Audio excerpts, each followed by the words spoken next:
Halo semuanya, YouTubers semuanya. Ya, perkenalkan nama saya Adit. Saya masih baru di YouTube. Kali ini saya mencoba untuk mereview sebuah device yang mungkin teman-teman semua, para YouTubers atau yang lainnya mungkin sudah pernah tahu akan merek yang namanya OnePlus. Mungkin beberapa banyak juga yang ada yang belum tahu juga. Seperti ini barangnya yang kita review. Ini OnePlus 2, ya, produk flagship killer dari OnePlus. Oke, kita lihat ini ya versi Bamboo Edition ya. Ini beda banget sama Sandstone. Kalau Sandstone di sini kesannya kesat, jadi lebih enak sih sebenarnya kalau Sandstone. Kalau ini sebenarnya agak licin, cuma jadi lebih kelihatan elegan gitu aja sih. Oke. Terus ya itu saya tuh keren banget ya, besar banget.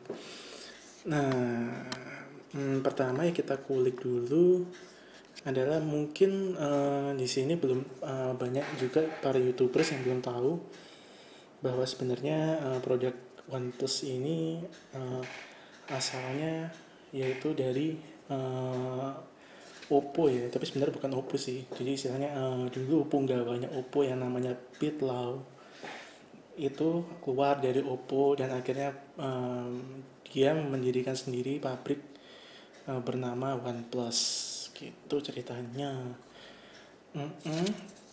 And then kita langsung ke spesifikasinya ya. Spesifikasi standarnya sih standarnya yaitu dual SIM pastinya. Dual SIM, tipe kartunya nano SIM. And then dengan ketebalan 9,9 mili ya, intinya lumayan tipis sih kalau menurut saya. Dan dengan panjang 15 cm. Di sini layarnya sudah terpampang 5,5 inch. Screen to body ratio-nya mencapai 73,3% ya, bisa dibilang lumayan tipis untuk bezelnya, kan cukup tipis kan ya, cukup bagus untuk menampilkan video maupun foto. Oke, and then dengan tipe LTPS, layarnya tipenya LTPS, mari kita lihatnya. Saya nyalakan, maaf ini pakai kunci, pakai fingerprint. Layarnya LTPS. Saya coba terangkan sedikit.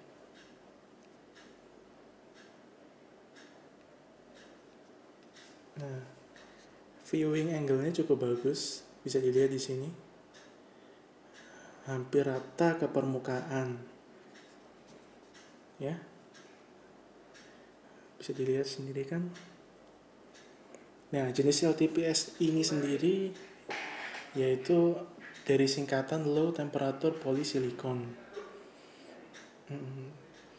Dengan peak per inch-nya bisa up to 500. Layar yang menggunakan LTPS ini yaitu iPhone 5 sudah menggunakan LTPS. Berarti teknologi sama dengan yang digunakan iPhone 5 pada OnePlus 2 ini. Di sini juga sudah dilengkapi Gorilla Glass 3. Oke. And then di sini kita bisa lihat dengan matanya dengan rekaman ini bisa dilihat kalau layarnya cukup jelas, meskipun yang diusung ini resolusinya masih Full HD, belum kuat HD, tapi cukup smooth kalau saya bilang. Bahkan mata telanjang pun juga tidak akan mungkin lah menangkap ini. Di sini misalkan tulisan-tulisan ini kayak ada kotak-kotaknya, kayaknya susah banget. Mungkin kecuali kalau mata ente kayak mikroskop mungkin bisa kelihatan kali ya. Kalau mata saya sih nggak bakal kelihatan nih, mata standarnya manusia biasa gue. Nah, di sini bisa kelihatan kan, cukup jelas. dan sudah Gorilla Glass 3. Posisi sekarang stok OS-nya 5.1 yaitu Android Lollipop. Mari kita lihat di sini. Masuk setting. Oke, kita lihat di bagian bawah. Nah, ini versi Lollipop. Kebetulan OnePlus 2 saya ini versi yang 64GB ya, dengan RAM 4GB. Dan ini model numbernya A2001. Perlu diketahui kalau OnePlus 2 ini ada berapa model number, ada 3 seri kalau nggak salah. Ada 2001, 2003, dan 2004 atau gimana saya lupa. Tapi yang pasti 2003 itu untuk global version, untuk regional global version ya sebangsa Asia dan kawasan Eropa mungkin ya. Kalau yang A2001 ini untuk regional Cina. Tapi meskipun regionalnya berbeda, tetap spesifikasi yang diusung sama. Bandwidth-nya pun juga mungkin ada perbedaan di jaringan LTE-nya ya untuk model number-nya. Cuma saya kira untuk di Indonesia nggak ada masalah untuk tipe Chinese regional, karena sudah saya tes dengan kartu XL maupun Simpati, LTE tetap berjalan lancar. Meskipun sekarang ini saya pakai WiFi sih. Maklum ngirit, ya kan? Tapi sudah saya pastikan support LTE Indonesia. Oke, kemarin juga barusan dapat updatean Oxygen. Nah, ini yang terbaru nih. Nih, Oxygen 2.2.1. Ini baru saya dapat updateannya sekitar 3 hari yang lalu. Barusan 3 hari yang lalu dapat updatean. Sekarang kita menuju spesifikasi ya, seperti biasa ya. Yang para YouTubers tahu sendiri kan pasti ngejar spek ya. Beli HP ini nggak mungkin lah nggak ngejar spek, ya tahu sendiri speknya gila-gilaan nih. Untuk ukuran flagship killer sih memang ya cocok-cocok aja disebut flagship killer sih, tapi sebenarnya ya nggak sampai 100% juga flagship killer gitu. Nanti kita lihat ya di sini speknya. Kebetulan saya sudah download CPU Z. Mari kita lihat di sini. Nah, kelihatan kan? Bisa dilihat di sini ada nih sudah octa-core nih, 8 inti. Pakai Snapdragon 810. Ini paling wahid nih, prosesor paling kenceng nih dari Snapdragon. Nah, kebetulan untuk versi yang OnePlus 2 ini memang versi second gen dari Snapdragon 810 yang versi awal. Karena 810 versi awal itu kendalanya ada di panas, cepat panas. Oleh karena itu di seri OnePlus 2 ini mendukung Snapdragon 810 generasi kedua, yang mana clocknya diturunkan jadi 1,56 GHz. Padahal sebelumnya sekitar 2 GHz. Kita kalau tahu LG G-Flex 2 sudah memakai 810 juga dengan tanpa overclock, tanpa downgrade clock, maksudnya dengan clock yang di atasnya ini sekitar 1,82 GHz. Akan tetapi agak sedikit panas memang. Pengaruhnya memang di kecepatan aja sih kalau aku bilang. Tapi kalau untuk multitasking harian biasa daily use nggak ada masalah juga sih dengan kecepatan segini. Gitu. Mari kita lihat di sini VGA-nya juga sudah memakai Adreno 430. Cocok untuk gaming kelas berat lah. Nah, ini untuk sistem on device-nya, propertiesnya seperti ini, bisa dilihat tipe boardnya dan lain-lain. Nih RAM-nya di sini terbacanya 3,7 ya, memang harusnya 4 GB, cuma terbaca memang 3,7. Nggak mungkin terbaca 4 GB ya. Untuk available RAM-nya bisa dilihat sini hampir separuh. Karena sistem Oxygen OS sendiri ya cukup menyita banyak RAM. Cuma smooth, kalau saya bilang cukup smooth. Ini internalnya 64 GB, kebacanya 54.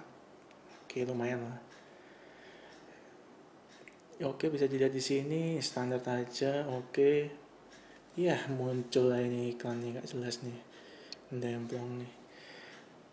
Nah ini di sini baterai juga good. Oke, keluar dulu. Di sini sudah mendukung sebenarnya perangkat itu sudah mendukung 64 bit ya. Mari kita lihat di Antutunya. Di Antutu ini skornya variatif ya kalau saya bilang ya. Kadang bisa dapat 56.000, kadang 65.000. Saya pernah dapat 65.000, saya screenshot. Cuma saya bingung di ranking Antutunya ini harusnya OnePlus 2 ini 80.000 nih, nggak tahu nih. Nih harusnya segini nih, sedangkan my device ada di sini. Sama-sama padahal nih. Mungkin ini ada settingan developernya yang dirubah mungkin ya, di overclock kalau saya bilang sih. Cuma saya nggak ngejar Antutu, ini saya masih stok benar-benar default pabrikannya, nggak saya apa-apain. Ya jadinya seperti ini, skornya range-nya antara 56.000 sampai 65.000-an lah. Mungkin kalau 70.000 mungkin ya mungkin bisa aja dapat segitu kalau lagi beruntung ya. Memang harus coba-coba sering dites lagi, tes again lagi. Tapi di sini kita bisa lihat untuk 3D-nya skornya 20.000 ya. Dan untuk multitaskingnya cukup bagus, 20.000, prosesornya kecepatannya juga lumayan, RAM-nya juga oke juga. Tapi ini kita fokusnya ke 3D-nya sudah cukup bagus untuk gaming. Saya coba beberapa game yang berat lah, seperti yang Modern Combat dan lain-lain. Saya sih sebenarnya patokannya dari Pro Evolution sih. Kalau YouTubers tahu, aplikasi Game Pass Cloud Manager itu juga cukup berat untuk mainkannya. Kalau kita pakai device di bawahnya ini, pasti akan ada sedikit lag sedikit lah untuk saat mainnya ya, terutama waktu oper-oper bola cepet gitu, kelihatan banget patah-patah sedikit gitu. Kalau ini lancar banget ya pakai ini. Ini bisa kita lihat di sini ya, memang dari hardware-nya sendiri ini memang sudah mendukung 64 bit ya, tapi untuk OS-nya sendiri ini masih Lollipop 32 bit ya. Ya semoga nanti kita tunggu updatean Marshmallow-nya, kemungkinan sekitar kuartal tahun 2016 ini muncul. Semoga Android M-nya sudah 64 bit. Ini kita cek kamera belakang 13 megapiksel. Oke, resolusi Full HD, RAM-nya 4 GB, sistem 64, CPU sama seperti ini. CPU-nya 810 tipe 64 bit. Sebenarnya untuk hardware-nya sudah mendukung 64 bit ya. Untuk VGA-nya seperti ini. Materialnya IPS. Kamera depan 5 megapiksel dan untuk kamera belakang bisa support hingga 4K dengan bukaan 2.0-nya cukup bagus untuk low light ini. Saya coba untuk foto cukup bagus hasilnya. Yang lain, nah ini. Nah, semuanya sudah ada GPS WiFi standar lah ya. Nah, kelemahannya ini NFC-nya ini tidak ada, ini gimana nih? Untuk seri flagship killer tidak ada NFC itu rasanya gimana gitu ya. Mungkin kalau bagi saya sih, saya jarang banget sih pakai fitur NFC, soalnya saya sendiri juga nggak punya lah device untuk bisa diseringkan via NFC. Mungkin kalau beberapa teman-teman di sana, teman-teman yang lihat ini mungkin beberapa merasakan NFC ini merupakan fitur yang penting untuk sharing file maupun sharing gambar ataupun buat virtual juga bisa juga, cukup merasa penting kalau memang punya. Coba kalau untuk saya sih nggak begitu, tapi ya cukup lumayan lah untuk flagship killer. Kurang NFC itu kayaknya gimana ya, soalnya ponsel zaman sekarang harga 3 jutaan juga dapat NFC. Ini sensornya juga cukup lengkap, ada giroskop juga ada, jadi bisa pakai Google Cardboard ya kan, bisa main 360 derajat gitulah. Oke, kita keluarnya mencet tombol home-nya cukup disentuh gini aja udah keluar ke menu ya. Cet. Nah, itu langsung ke menu. Set. Ya. Kalau ini back. Cet. Kalau yang sebelah sini untuk multitasking yang sudah kita buka. Ya, kita hapus dulu biar enteng. Oke, setelah itu kita langsung menuju ke kemana ini? Nah ini di sini kita sudah tahu ada 2 lubang nih di bawah. Mana ini kok nggak fokus nih? Nah, ini codet nih. codet tahu sendiri kan ya, maklum lah, ada anak kecil di rumahnya, tahu sendiri lah, ini codet gitu kan. Tapi nggak apa-apa, yang penting kan menjelaskan bahwa barang ini bandelnya minta ampun men. Nah, ini kita lihat di sini ada dua lubang di sini ya, mirip iPhone 6 kali ya. Ini sebenarnya cukup ya keren sih kalau dari sisi artificial sih, keren juga artistiknya ya. Cuma kalau kita style musik, yang nyala sebelah kanan doang nih, sebelah kiri nggak bakal nyala. Andai kata OnePlus 2 teman-teman sebelah kirinya nyala, kanannya nyala, berarti OnePlus 2 nya sampean rusak. Bercanda doang kok. Ya intinya lubang yang di sisi sebelah sini kiri ini tuh untuk lubang mic aja, sama halnya kayak iPhone. Nah di sini yang istimewa yaitu sudah memakai USB Type C. Ini mungkin akan jadi standar baru di dunia pergadgetan ya, mungkin ke depannya akan menggantikan micro USB yang sudah bertahun-tahun merajai perkabelan dan pergadgetan di dunia. Diklaim mampu mentransfer istilahnya 3 kali atau 4 kali lebih cepat dari micro USB biasa. Dan enaknya memakai USB Type C ini, kita nggak perlu ribet ini bener atau enggak ya posisinya, atas bawah ya, nggak usah bingung-bingung lagi, tinggal colok itu, meskipun gelap-gelapan colok pasti pasnya. Soalnya tipenya reversible, jadi istilahnya mau naruh atas bawah sama aja, seperti iPhone lah, seperti itu. Desainnya dari metal, ini beneran metal nih. Ini sayang banget dibanting anakku, tapi nggak apa-apa lah. Ini tombol sleep, standby, power di sini, volume standar sih. Ini untuk mic tambahan, headset. Ya ini fitur lumayan lah dari OnePlus 2. Bisa kita lihat ada tombol di sini, ada tiga switch sih, 1, 2, 3. Nah fungsinya kalau yang no interruption ini cocok banget kalau pas kita meeting nih. Jadi semua notifikasi semua nggak ada suaranya. Kalau priority istilahnya masih ada kalau priority kita setting dulu di menu priority. Di sini nanti kita hanya bisa menerima panggilan prioritas saja. Misalkan dari suami, istri, ayah, ibu, bos mungkin ya kan, atau anak bisa jadi ya kan. Kalau yang lain-lain teman-teman mungkin nggak bisa hubungin situ. Kalau kita pencet ke bawah, all notification, jadi semuanya masuk ke sini. Gitu. Oke, dari sisi fisik cukup bagus. Mungkin gara-gara bosnya sempat di Oppo dulu, bentuknya ini sekilas nih kayak Oppo Find 7 kalau dilihat ya. Dan cukup fingerprint juga di sini, meskipun ini saya nggak pakai screen guard nih, nggak pakai tempered glass, nggak pakai apa. Cukup magnet ya, fingerprintnya cukup magnet lah. Tapi sebenarnya apa mungkin tangan saya habis makan gorengan jadi. Tapi nggak masalah sih, bisa dilap juga, dibersih lagi. Oke, sekarang kita tes kameranya ya. Untuk kamera cukup bagus, ini ada menunya, ya kan? Halo di situ.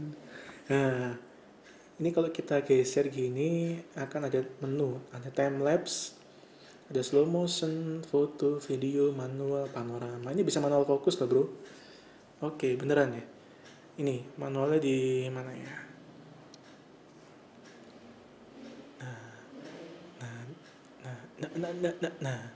Nah, itu kan lihat tuh di kursi depan situ nggak fokus kan? Kita geser sampai fokus. Tuh fokus. Ini cocok banget nih kalau moto objek model gitu, belakangnya ngeblur, bokeh habis men. Ini kita juga bisa ngatur bukaannya, ISO dan lain-lain lah.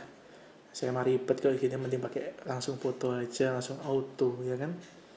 Tuh kamera depannya 5 megapiksel men, keren, sumpah keren, cukup jelas. Sekarang kita pindah kamera belakang, nggak pede gue. Videonya lumayan smooth, tidak terlalu patah-patah karena ada OIS-nya, optical image stabilizer, ada pilihannya UHD, Full HD maupun HD, bisa 4K men. Tapi khusus untuk perekaman slow motion cuma bisa 720p. Hasil rekamannya ada nggak ya? Ada, sebentar ya. Iya, ini foto saya sama anak saya. Ya ini. Ini slow motionnya 720p. Cukup bagus. Kita lihat, coba putar ya. Nah, ini mainannya anak saya, kereta-keretaan Thomas. Waktu track ini yang saya rekam ini jalannya cukup landai, ini cukup cepat sebenarnya. Tapi di video rekaman slow motion ini cukup lah untuk melihat pergerakannya ya kan. Duh, gesekannya terlihat set ya. Set. Nah, itu jatuh lagi set. Ini harusnya kalau kita lihat di mata telanjangnya cepat banget nih. Set gitu. Berhubung slow motionnya bagus banget ya. Jadinya nggak begitu kelihatan lah. Ya kan? Oke men, pokoknya. Oke, ini foto gua nih, kerja ngapain dia. Untuk kameranya saya acungi lah, bagus meskipun masih 13 megapiksel, tapi detailnya cukup wah. Dan untuk low light-nya bagus banget. Dan di sini bisa dilihat, ini saya nyalakan ya kameranya coba ya. Nyala kamera. Mana ini ya? Oh, nggak kelihatan ya. Kalau saya sih ngelihat ada merah-merah di sini nih. Ini nih. Ini ada tombol merah nih. Muncul kan? Itu maksudnya kamera OnePlus 2 ini sudah mendukung laser autofocus. Jadi dia memakai laser untuk menentukan fokus objek di depannya. Ya intinya lebih cepat lah daripada autofocus biasa maupun yang pakai face detector autofocus PDAF ya. Namanya apa? Pedaf PDAF. Udah bukan PDAM ya. Ya itu lebih cepat lagi pakai laser ini sama dengan punya LG dari mulai G2 kalau nggak salah ya, J2, J3, J4, mungkin J5 juga pakai, LG G5 juga pakai laser autofocus. Di sini kameranya terlihat ya standar aja lubangnya ya, ini dual LED flash, ini sudah pakai dual tone, jadi hasil jepretan pada waktu kurang cahaya itu cukup bagus karena warna yang dihasilkan bisa membalancekan, jadi nggak terlalu kuning ataupun nggak terlalu putih ya, cukup balance lah kalau saya bilang. Lumayan untuk HP flagship, karena HP ini emang dikejar untuk performanya untuk main game sih sebenarnya kalau aku bilang ya. Kalau buat urusan cuma SMS chatting apalagi WhatsApp BBM buat apa beli HP ini kalau dibilang ya pastinya juga buat ini nge-game ya kan.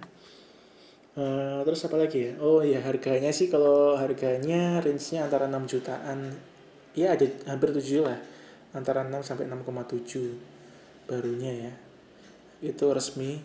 Kok resmi nggak ya, saya juga kurang tahu gitu kan. Saya sendiri juga belinya ini istilahnya bukan lewat jalur Indonesia, jadi titip teman pas kesana, jadi saya beli ini hand carry langsung dari sana, dari Cina. Kalau bentuknya ya standar lah ya, khas ponsel Cina. Tapi kalau dilihat dari tombol home-nya ini sekilas seperti Meizu M2 Note ya bentuknya, cuma bedanya ini nggak bisa dipencet ya, klik gitu nggak bisa, ini cuma buat fingerprintnya aja sama masuk tombol home untuk disentuh, maksudnya nggak bisa diklik sama sekali, nggak bisa diklik. Tapi saya cukup puas pakai OnePlus 2 ini karena tombol fingerprintnya ini cukup cepat. Mari kita coba ya, langsung muncul dari itu layarnya. Bandingkan kalau kita pakai iPhone. Kalau pakai iPhone tahu sendiri, harus nyalakan dulu, nyalakan dulu ke sini, baru ke sini. Alah lama banget kalau iPhone. Kalau iPhone nggak bisa posisi mati gini dipencet, itu nggak bakal bisa hidup. Tapi kalau OnePlus 2 ini sama dengan Xiaomi Redmi Note 3 ya, ataupun ZTE Blade, mungkin kalau YouTubers tahu, teman-teman tahu, tinggal dipencet, keluar. Dan uniknya ini bisa 360 derajat loh.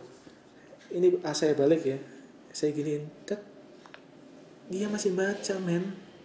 Gila, gokil amat ya. Kita kalau pas lagi nyetir kendaraan nyetir di sini ya, susah nih susah.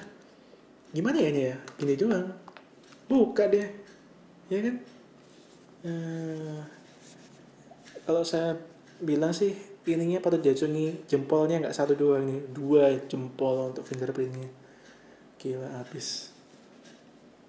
Oke, setelah itu untuk kapasitas baterainya sendiri sudah mencapai dengan kapasitas baterainya besarannya 3300 mAh, tapi tidak bisa dicopot. Itu kekurangannya. Kita buka ya.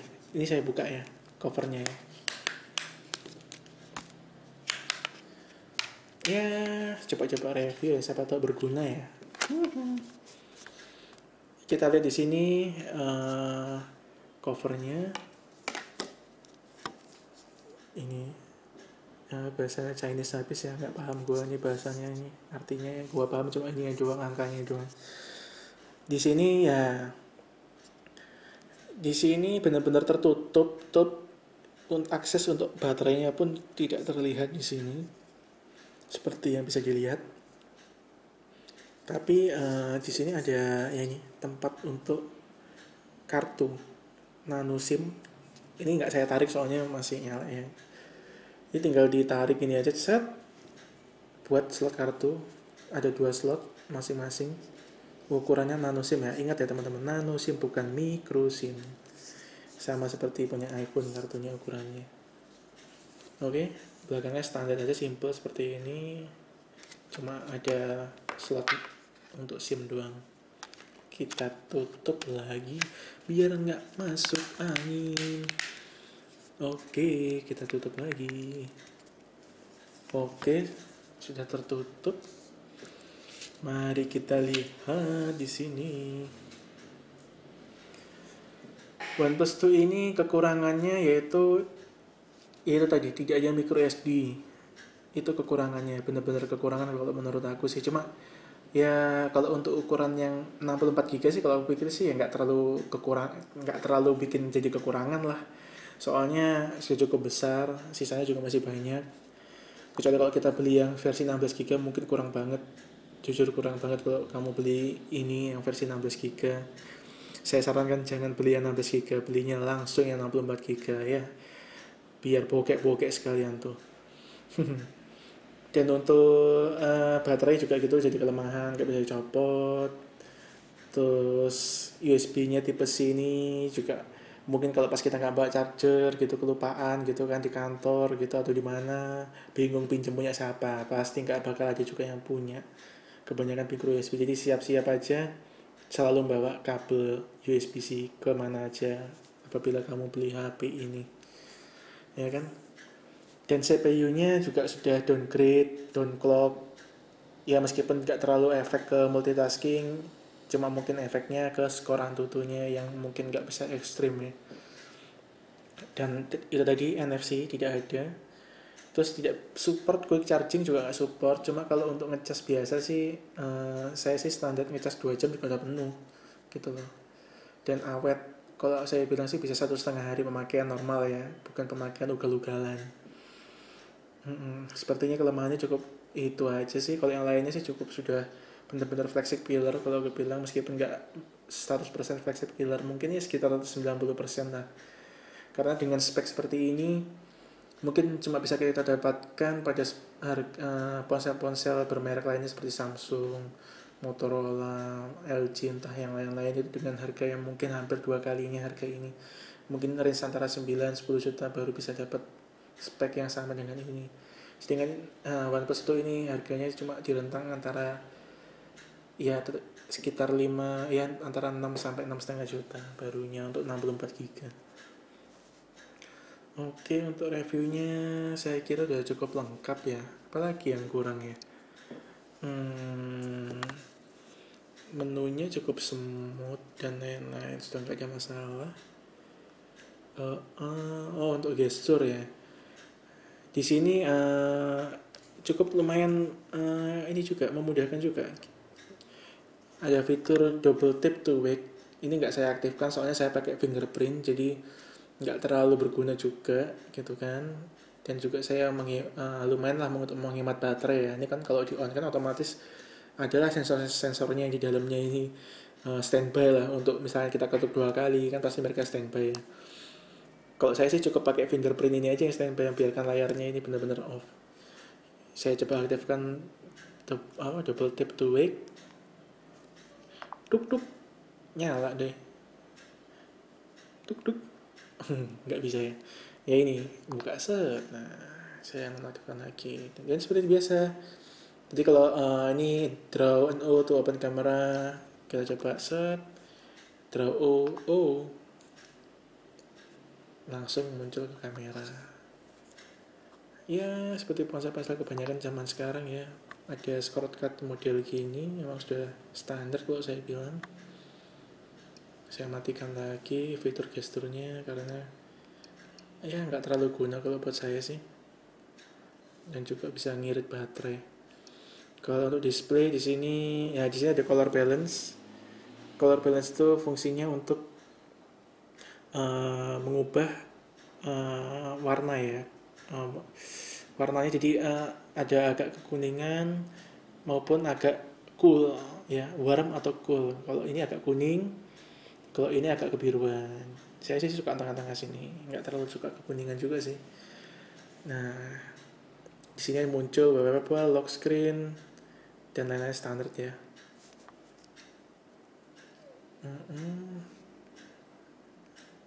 Sound notification, storage sudah dilihat tadi 64 GB. Oke, fingerprint. Di sini fingerprint udahlah, udah tahu ya, standar aja sih fingerprint. Tapi kalau untuk muat berapa jarinya saya juga kurang tahu. Mungkin bisa muat 5 jari mungkin ya. Nah, di sini ada fitur ini tambahan dari Oxygen ya. Jadi customization-nya ini ada dark mode. Ya. Change system time. Oke, change jadi gelap. Gelap. Di sini kerennya nih, mau bisa jadi keren nih, jadi hitam kan. Ininya pakai aksen colornya jadi merah. Ini bisa kita rubah-rubah nih. Ada warna macam-macam, ada ungu, oranye, hijau, toska lah, sudahlah yang macam-macam itu kamu bisa milih sendiri kan. Nah, nih aksen jadi merah gini. Keren. Oke. Saya balikin dulu ya, saya nggak terlalu suka gelap-gelap gini soalnya. Tapi ini cukup menarik kalau buat saya, karena uh, bawaan dari Oxygen ini termsnya hanya ini doang sih. Nggak ada terms yang bisa kita nampilin gambar atau terms yang berubah icon-iconnya itu nggak ada, kecuali kita nginstal pihak ketiga ya, aplikasi pihak ketiga.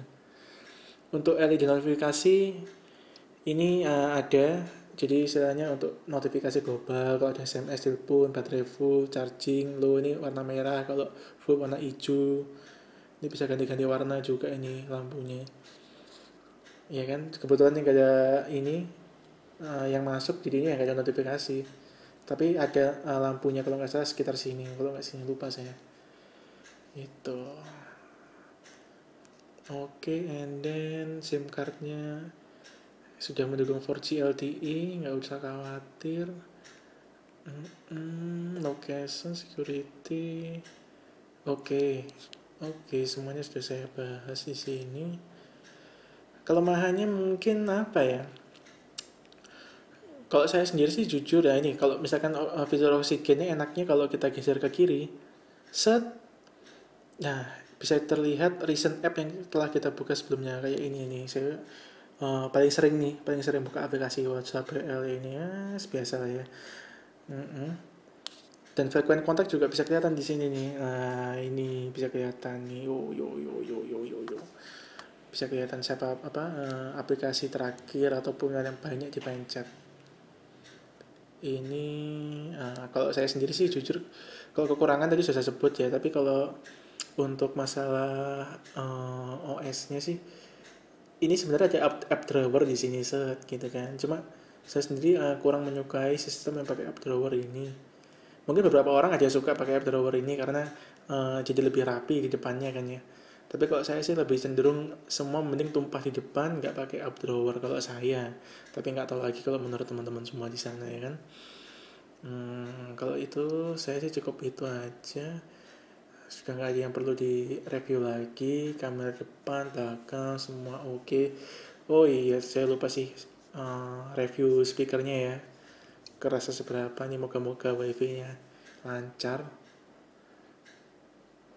Ini munyer munyer munyer, aduh ini kenapa wifi nya kok munyer munyer, kayaknya lagi error ini wifi nya. Coba pakai ini aja kali ya, ringtone aja ya. Saya nggak ada lagu soalnya di sini. Oh, ada video kalau nggak salah. Coba kita lihat. Mana?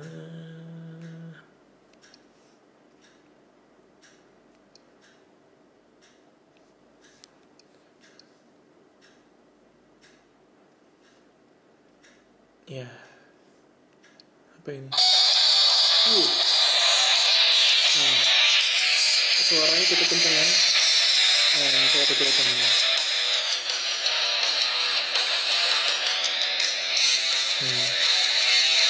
Saya polkan.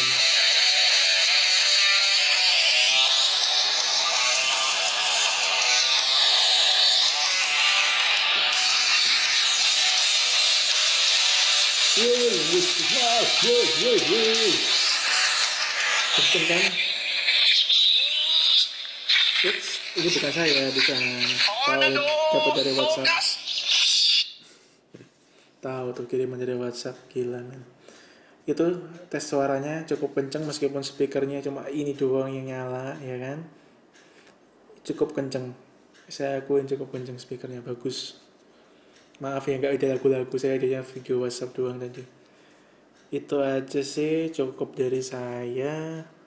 Kan kelebihannya dia juga macam-macam ini covernya ada yang bambu, ada yang sandstone, ada yang dari apa ya, kayu apa ya, rosewood ya, dari rosewood juga ada, macam-macam.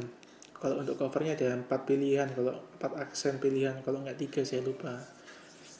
Covernya sendiri harganya ya sekitar 400.000 lah kalau beli terpisah. Oke, udah semua saya bahas di sini. Oke, kalau gitu cukup untuk sekian ya kali ya. Cukup untuk sekian review dari saya. Terima kasih buat yang udah mau lihat, nyempetin buat lihat review singkat saya. Sebenarnya nggak singkat ya, lumayan lama juga ya. Terima kasih. Dan juga tunggu review saya selanjutnya dengan gadget yang lain. Oke, thank you, bye bye.